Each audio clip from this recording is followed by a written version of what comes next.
तपस्या के द्वारा अपने जन्म जन्मांतर के समस्त कर्मों का नाश करके आत्मा की अनंत अव्यावाद और अचिंतनीय शक्ति को प्राप्त किया है और परम सुख में लीन है। इस छंद के माध्यम से हे प्रभु, हमारे भी काम क्रोधाधिक शमन हो, उन पर हम विजय प्राप्त कर सकें और हम भी आपके समान अनंत रिद्धियों के स्वामी बन सकें, अव्यावाद सुख में लीन हो सकें और हमारे सारे संसार के दुख नष्ट हो सकें। ये 11वें नंबर का जो छंद है वह इस प्रकार से हमारी शक्ति को बढ़ाने वाला है। अब हम 12वें नंबर का छंद पर आपके समक्ष जो है पढ़ते हैं। आप कृपया, जिनके पास कॉपी में लिखा हुआ है खोल लेवे, जिनके पास पुस्तक है पुस्तक खोल लेवे, और जो इस डिवाइस के द्वारा हमारे द्वारा भेजे गए पृष्ठ को निकालें, अथवा हम कोशिश कर रहे हैं कि यहाँ पे आपको प्रदर्शित कर सकें स्क्रीन पर। पहले एक एक शब्द का उच्चारण कराऊंगा। पहले शब्द है स्वामिन, यानी स्वामिन, स्वामिन। ननल्प, दो ना है, स्वामिन्न, स्वामिन्न लल्प इस प्रकार बोलेंगे बहुत गड़बड़ होगी। सही तरीका है पूर्ववर्ती हलंत नकार को म में स्थित ई है उसके साथ जोड़ें, स्वामिन, फिर ननल्प, स्वामिन ननल्प, स्वामिन ननल्प। बहुत 8-10 बार और भी अभ्यास कीजिए कक्षा के बाद में भी। स्वामिन ननल्प, गरिमाण, गरिमाण। फिर आगे देखिएगा, मपी शब्द का प्रपन्ना शब्द है। मपी अलग और प्रपन्ना अलग बोलेंगे तो अशुद्धि होगी, अशुद्धि होगी। इसलिए अपी शब्द में जो ई है उस ई में आधे पा को मिला दीजिए और रपन नाह। हम हमेशा संयुक्त अक्षरों में से प्रथम हल वर्ण को पूर्ववर्ती स्वर के साथ जोड़ करके ही पढ़ते हैं और यही तरीका शुद्ध है। मपिप प्रपन्नाह, मपिप प्रपन्नाह, मपिप प्रपन्नाह, मपिप प्रपन्नाह। त्वाम जन्तवः, त्वाम जन्तवः कथमहो। कुछ लोग कथम बोलकर फिर हो बोलेंगे तो माँ ऑटोमेटिकली हलंत हो जाता है, कथम हो। हम लोग ऐसे बोलते थे कथम हो, तो माँ में आ जो था वो तो लुप्त हो गया। इसलिए मैं क्या बोलता हूँ, कथमहो। हृदये, हृदये दधानाः, जन्मोदधिं, जन्मोदधिं लघु। अब यहाँ भी तरंत्यति है तो आधा ना पूर्ववर्ती रव के आ में और त्यति बाद में, तरंत्यति, तरंत्यति, तरंत्यति। लाघवेन, लाघवेन,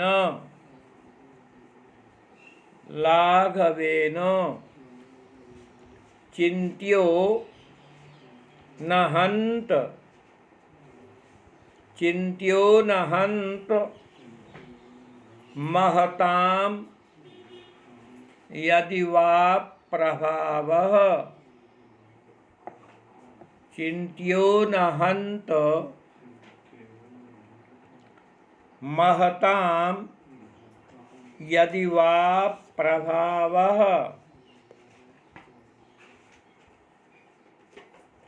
अब एक साथ हम लोग शब्दों को बोलेंगे।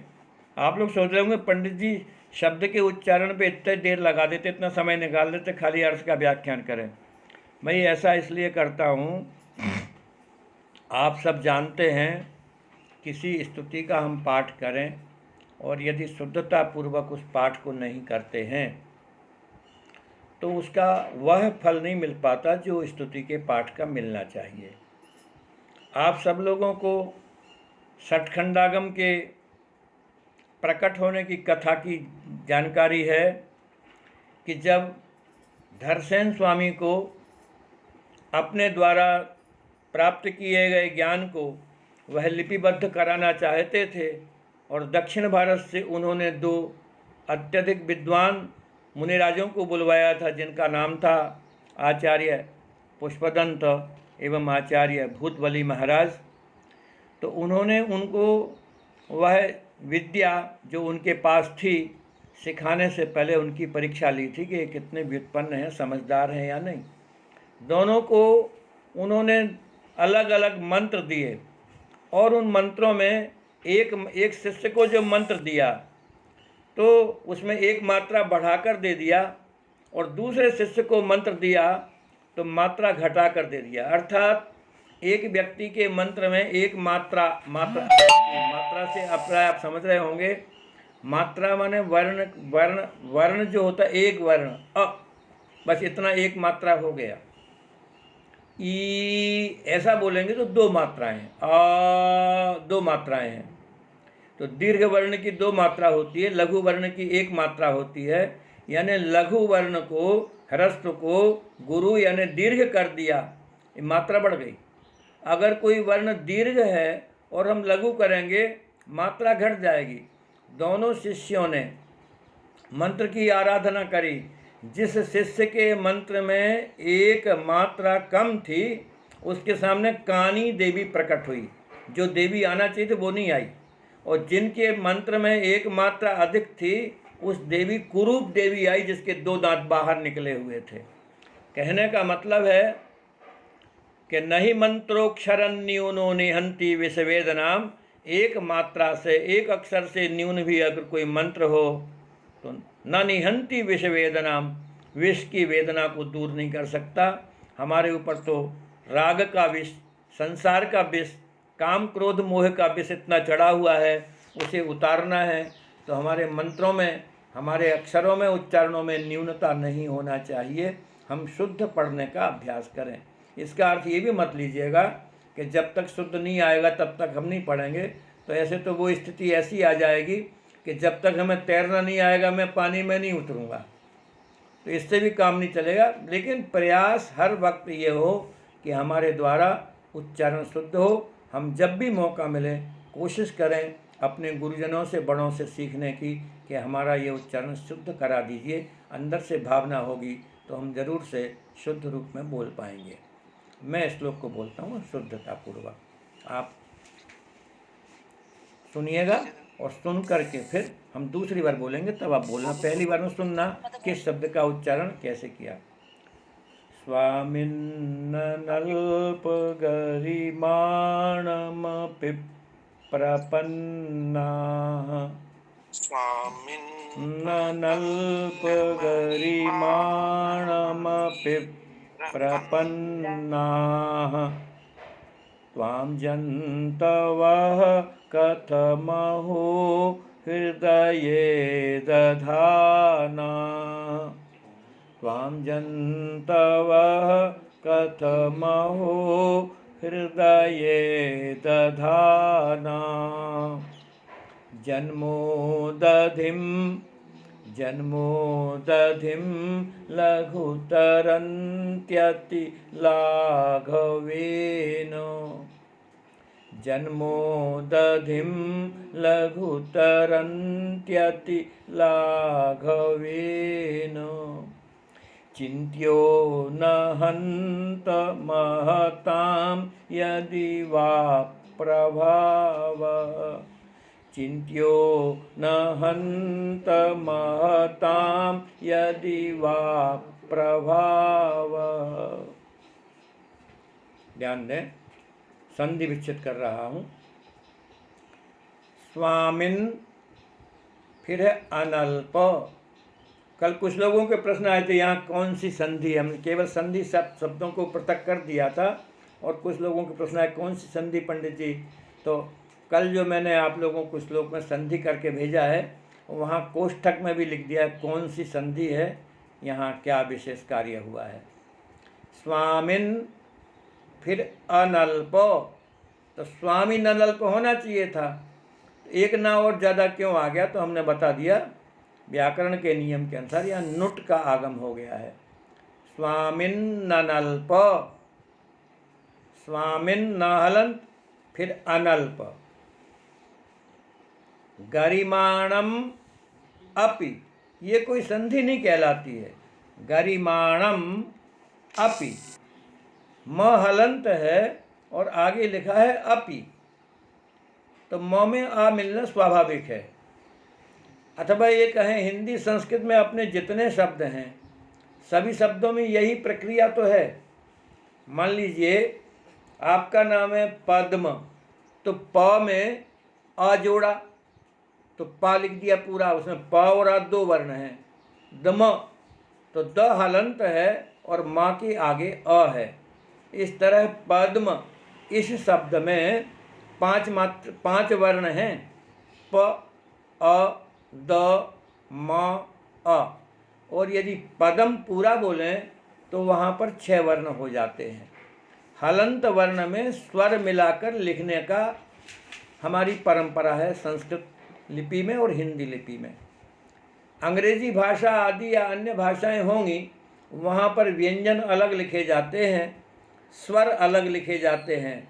हम लोग व्यंजनों में स्वरों को जोड़कर लिख देते हैं, इसलिए हम समझते हैं कमल, इस शब्द में 3 वर्ण हैं। हकीकत में कमल शब्द में 3 नहीं 6 वर्ण हैं। क, अ, म, अ, ल, अ। इसलिए रोमन में जब लिखा जाता है तो के A M A L A, तब बनता है वो कमल। कई लोग उसको कहते हैं सभी तो कमला हो गया, हमने कहा नहीं, वो ह्रस्व आ की मात्रा ए है। महावीर, रोमन में लिख देते हैं महावीरा, लोग समझते हैं महावीरा नहीं, वो महावीर ही लिखा हुआ है। हम लोग ए को दीर्घ आ की मात्रा समझते, वो नहीं, ह्रस्व आ को ए है। अगर दीर्घ आ करना हो तो या तो डबल ए लिखिए या ए के ऊपर एक आड़ी रेखा खींचने से दीर्घ आ की पहचान बताई जाती है। खैर, तो यहाँ पर बात चल रही थी कि गरिमाणम अपि, गरिमाणम अपि, म में आ जोड़ देंगे। प्रपन्न, प्रपन्नाः, तो आगे है कथम हो, यहाँ भी वही विधि है, कोई संधि विच्छेद नहीं करते हैं, बस केवल व्यंजन अलग कर दिया म, और उसमें और अहो का अ था स्वर, वो अहो हो गए, कथम अहो। फिर एक शब्द आ रहा संधि के लिए, तरन्त्यति लाघवेन, तरन्ति अति लाघवेन, तरन्ति अति, तरंती में जो ई है उसका य हो गया है, यण संधि है। और चिंत्यो नहंत, बहुत सारे शब्द ऐसे आए हैं, यदि विसर्ग से पहले छोटा अ हो और बाद में भी छोटा आ हो तो उस विसर्ग और अ दोनों मिलकर के ओ की मात्रा लगा देते हैं, उत्तर संधि कहलाती है। चिंत्यो, ये संधि विच्छेद हुआ। शब्दों के अर्थ देखिएगा, स्वामिन, स्वामी शब्द का संबोधन में स्वामिन, हे स्वामी, हे प्रभु, अहो आश्चर्य है, क्या आश्चर्य है, अनल्प गरिमाणम अपि, अनंत गरिमाणम अपि। यहाँ श्लेष अलंकार है, अनंत गरिमाणम शब्द के 2 अर्थ लिए कवि ने। अनंत है गरिमा यानी महिमा जिनकी, अनंत है महात्म जिनका, अनंत है सामर्थ्य जिनकी, वे कहते हैं अनल्प गरिमाणम। अनल्प, अल्प नहीं है, अनल्प है, यानी बहुत ज़्यादा है, अनंत है, असीम है। असीम है गरिमा जिनकी। और यहाँ दूसरा अर्थ पक्ष में अनल्प बहुत ज़्यादा है, गरिमा माने वजन भी होता है, बहुत ज़्यादा वजन जिनका है, बहुत ज़्यादा जो भारी हैं ऐसे भी। त्वाम प्रपन्नाः, त्वाम माने आपको, प्रपन्नाः माने जो व्यक्ति प्राप्त हो गए हैं, अर्थात जिन व्यक्तियों ने आपको धारण कर लिया है, आपको हृदय में बसा लिया है। तो कहते हैं ऐसे जनतवा माने प्राणी, यानी कौन प्राणी? जो भक्त, आपके भक्त हैं ऐसे प्राणी। हृदये दधाना, हृदय में धारण करते हुए, हृदय में दधाना, धारण करते हुए अथवा धारण करने वाले जो जंतवः प्राणी हैं, वे जन्मोदधिम, जन्म रूपी सागर, जन्म जरा मरण रूपी सागर, यानी संसार सागर। क्योंकि जन्म जरा मरण कहाँ होता है? संसार में। यहाँ जन्मोदधिम शब्द का अर्थ जन्म रूपी सागर, और लक्षणा शक्ति से जन्म होता है संसार में, अतः संसार रूपी सागर को अति लाघवेन, अत्यंत लघुता से, अत्यंत हल्केपन से, और फिर कथम लघु तरंती, कैसे लघु, यानी दूसरी बार लघु शब्द का अर्थ है शीघ्रता पूर्वक, तरंती मन तर जाते हैं। अब देखिए, कवि बहुत विद्वान, बहुत कल्पनाशील, बहुत विचार शक्ति को जगाने वाले, और हमें एक अलग प्रकार की कल्पना लोक में ले जाते हैं। और यही तो कारण है, ऐसे भक्ति भाव में जब हम लीन होते हैं तो संसार के पापादिक से, विकारादिक से दूर हो करके, और हम कर्मों की निर्जरा करने में, कर्मों का संवर करने में समर्थ हो जाते हैं, और आनंद के अनुभूति किया करते हैं। यहाँ पर कल्पना देखिए, शब्दों का एक एक अर्थ सर मैंने बता दिया, और लिखा हुआ भी आपको भेजा हुआ, देख लीजिएगा। नीचे की पंक्ति के शब्दों के अर्थ और बताता हूँ, फिर भावार्थ में आपको गोते लगवाऊंगा। यदि वा, यहाँ मैं कहता हूँ, यहाँ ऐसा समझें, यदि वा, यहाँ मेरा विचार ऐसा है क्या कि महताम प्रभावः, महापुरुषों का, महात्माओं का, लोकोत्तर जनों का प्रभावः महात्म्य, चिंत्यो न, चिंतनीय नहीं होता, विचारणीय नहीं होता, उनके प्रभाव तक हम पहुंच ही नहीं सकते। क्या उनकी शक्ति है? हमारी अल्प बुद्धि उनकी शक्ति का किसी भी प्रकार से आकलन करने में समर्थ नहीं है।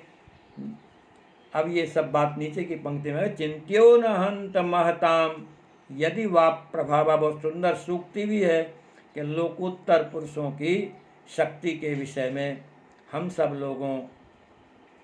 लोगों के विचार वहाँ तक पहुँच ही नहीं सकते। महान लोगों की शक्ति, महान लोगों का प्रभाव, महान लोगों की महिमा हमारी कल्पना से परे है, हमारे चिंतन से परे है। ये बात बता रहे हैं।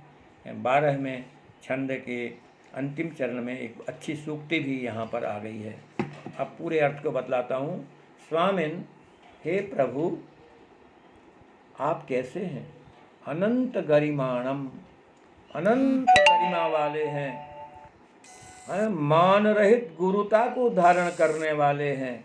और दूसरा अर्थ है गरिमा माने भार, वजन, भारीपन से युक्त हैं। तो आप भारीपन से युक्त हैं, आप अनंत गरिमा वाले हैं। दो अर्थ हैं यहाँ पर। कवि ने दोनों अर्थों को एक साथ लिया, तभी तो विरोधाभास अलंकार बनाया। विरोधाभास अलंकार का अर्थ है विरोध की तरह आभासित हो, परंतु साक्षात विरोध ना हो। लगता है कि ये तो बड़ी विरोधी बात है, लेकिन विचार करेंगे तो वो विरोध नष्ट हो जाता है, शमित हो जाता है। एक कविता की, काव्य की एक अपूर्व जो है सौंदर्य की बात है कि पहले विरोध बतला देना और फिर कहना कहाँ रहा विरोध। तो वो कह रहे हैं, हे प्रभु आप तो बहुत भारी हैं, बहुत भारी हैं। ऐसे आपको प्राप्त हुए लोग आपको हृदय दधाना, हृदय में धारण करते हैं।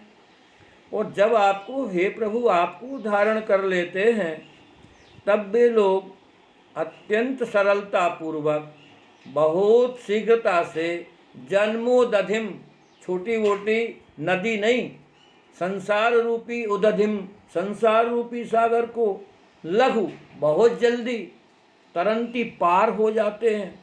ये विरोध की बात ये आई कि बहुत ज़्यादा वजन अपने सिर पर कोई व्यक्ति लाद ले, इतने भारी, इतने गरिमा वाले, इतने वजन वाले आपको हृदय में धारण करता है आदमी और फिर सरलता से पार लग जाता है। ये तो साक्षात विरोध है। किसी व्यक्ति को ऊंचाई पर जाना हो तो अपने शरीर के वजन को कम करना होगा। बहुत सारा सिर पर, कंधे पर वजन लाद लेवे और फिर कहें पहाड़ पर चढ़ो भैया। अपन लोग जानते हैं, अरे सामान नहीं होता तो मैं आसानी से समुद्र चढ़ जाता, इतने सामान को लेकर कैसे चढ़ूं। लेकिन भगवान आपकी महिमा तो बड़ी भारी है कि आप इतने भारी हैं, इतने भारी, आपको धारण करके मनुष्य संसार रूपी समुद्र को बड़ी लघुता से, बड़ी सरलता से और शीघ्र ही तर जाता है। ये तो बड़े विचित्र बात है। कैसे? तो बाद में उन्होंने समाधान किया, अरे भैया बड़े लोगों की बड़ी बड़ी बातें हैं, बड़े लोगों के बारे में कुछ मत कहो। वो सारी जो काम हमें बहुत दुनिया के विचित्र बात, जो दुनिया में बहुत असंभव सी लगती बातें हैं, वो बड़े लोगों के लिए क्षण भर में ही संभव हो जाया करती हैं। वो तो बड़े शान वालों की, वो आपके चांदखेड़ी में भजन पढ़ते ना, बड़े बड़े बड़े लोगों की बड़ी बड़ी बातें, क्या इस प्रकार का भजन है? तो कहते हैं ये बड़े लोगों की तो महिमा अपरंपार है। महताम प्रभाव, महान लोगों का प्रभाव, सामर्थ्य, महिमा हम सब के लिए न चिंत्य, चिंतनीय नहीं, हमारे वह तो चिंतन से परे, हमारी बुद्धि से परे, हमारी शक्ति से परे है। कि देखो तो सही, इतने भारी भगवान को भी मनुष्य अपने हृदय में धारण करता है और संसार समुद्र को जो है शीघ्रता से पार लग जाता है। मैं इस छंद के माध्यम से हम सबको शिक्षा प्राप्त हो रही है कि हे प्रभु आप सचमुच में हमारे हृदय में आ जावें, हम ताकि संसार समुद्र अर्थात संसार के समस्त दुखों से, बाधाओं से, विघ्नों से, रोज़ रोज़ मरने और जीने से हम सब छुटकारा पा जाएं। प्रभु आप हमारे हृदय में विराजमान हो, यही भावना है। आपका प्रभाव अचिंत्य है। बहुत सारी शिक्षा इस 12वें नंबर के पद्य में दी गई है। अब आप लोगों के मैं प्रश्नों को आमंत्रित कर सकता हूँ। आप पंडित जी, दो पंडित साहब जी। 12 में जो जन्मोदधिम में हम बिंदु लगाते हैं म का, जी, तो वो कहाँ पर किस नियम से लगा सकते हैं? देखिए सीधी सी बात है, यह हकीकत में हलंत मकार है ना। और शब्द पद के अंत में है, अर्थात सुन लीजिएगा, पद के अंत में है, शब्द के अंत में है और